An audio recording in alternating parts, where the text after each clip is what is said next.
Alrighty, a quick end of day recap for November 2nd. Today is Thursday. We are trading the day following the FOMC rate announcement. Essentially, we came into the session with a big gap.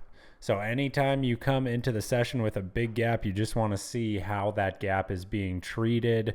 I call this gap rules, and essentially the gap rules are if the gap is holding, you really do not want to be fading the move higher. Now, if the gap fails to hold off the open, you can look for that gap filled trade. Essentially what we saw today, looking at this 5-minute chart with the overnight action turned off, the pre-market action turned off. This is only regular trading hours.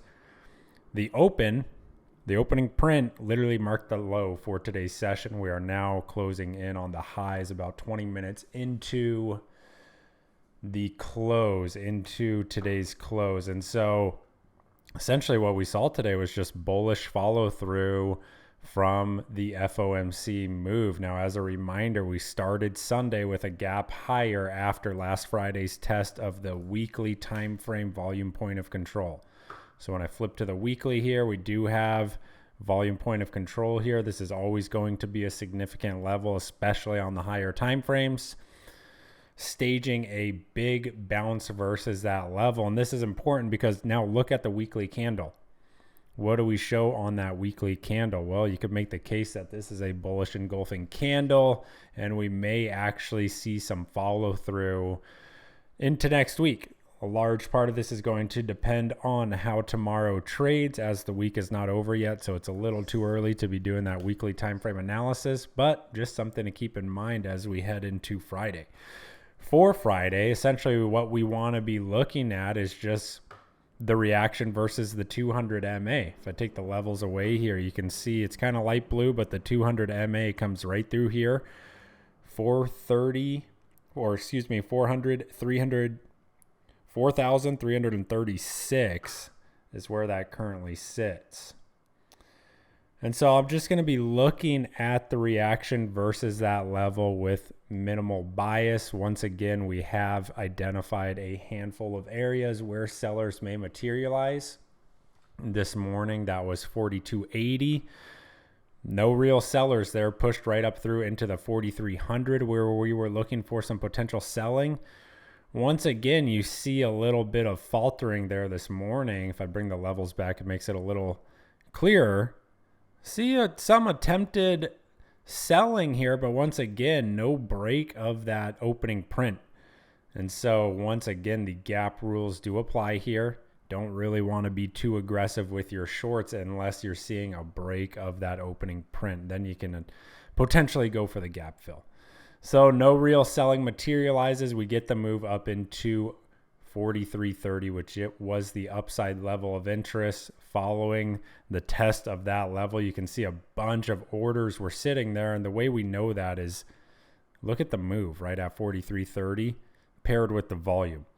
So a bunch of resting orders sitting there. That liquidity gets hit. You have a big spike in price, pulls back a bit, and buyers once again just stepping in to support this thing. So to reiterate, for tomorrow, we're looking at the reaction versus the 200 MA, depending on how the overnight session looks. That's going to be the main pivot for tomorrow's action. Near term shows, well, past couple of months shows that the volume point of control is right here as well. So that'll be a level of interest. As far as near term structure, what are we looking at? Well, like I pointed out this morning in the pre-market live, there's just a series of higher lows, higher lows, higher lows.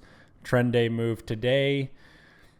It's reasonable to expect some correction. We are now past the weekly ATR move. In a 1 week candle, you're going to get about 120 points. We're currently sitting at 180 points. And so this move does need some correction. Remember, price can correct either through time or through price. Through time means consolidation. Through price means a pullback. And so we'll just see how this materializes. This setup is getting quite interesting simply because look at the bigger picture structure. You've got the bounce there, pullback, or selling rather. Bounce, selling, okay, is starting to get into that period where Sellers likely materialize, or we're going to see a change in character with price breaking this most recent lower high, which means we're likely, if that does happen, our target is 46.50, right? As far as this structure is concerned. So getting up into this 4,400 area, we're only at 43.33 currently, but getting up into this zone is definitely going to be key, not just for that particular session, but for the weeks and for the months to come. So that'll be really interesting. That's ES, main watch, 200 MA. As far as individual names, scan was fairly dry. We're working with mostly second day plays. Airbnb, relative weakness versus the declining 21 MA. We're going to be looking to see how these recent lows develop tomorrow morning. PLTR, another second day play. This was pretty solid today, hit our PT3. Now what we want to see is whether or not buyers can show continuation up through 18.5. We also have Roku as a second day watch. Look at the trend day move here on Roku. Talked about it this morning. Unfortunately, the list was full, so we couldn't carry this one in the watch list, but now showing a change of character, breaking this recent daily high and holding above 76. So we want to see some continuation there. Another thing to note, look at where the weekly volume point of control moved. So for the entire week, the most volume for this week has been transacted right here at 77.6. That's going to be a significant level for tomorrow's session. Shop, gap up, holds the gap. And again, just another second day trade. Pretty straightforward. Change of character there. Let's take a look at NQ. I haven't seen NQ all day. And so essentially, this has held the 200 MA.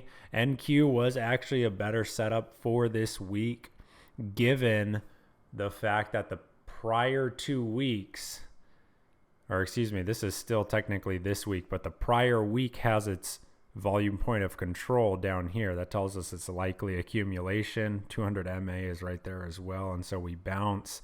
Now the issue with this, similar to ES, is that we're starting to get into this big resistance zone. If you see the trend line here. So we need to see how this 15,250 area is going to be treated. That could be done in one more trend day, right? So we'll be looking at that. One thing I'm keeping an eye on is above today's high, you do have a big volume void. Look at that daily time frame volume void. So price tends to move quickly through those volume voids. If sellers fail to defend this little 15K area, it's going to be a big psychological level. Then yeah, watch. You can get a 200-point move up into 15,200. So that's pretty much the list for tomorrow. Pretty straightforward stuff. On ES, we're looking at today's high, 200 MA. On NQ, you have 15K. Should be a fairly straightforward session. Hope that is clear. I will see you guys in the morning. Hope everyone had a great day. Take care. Bye-bye.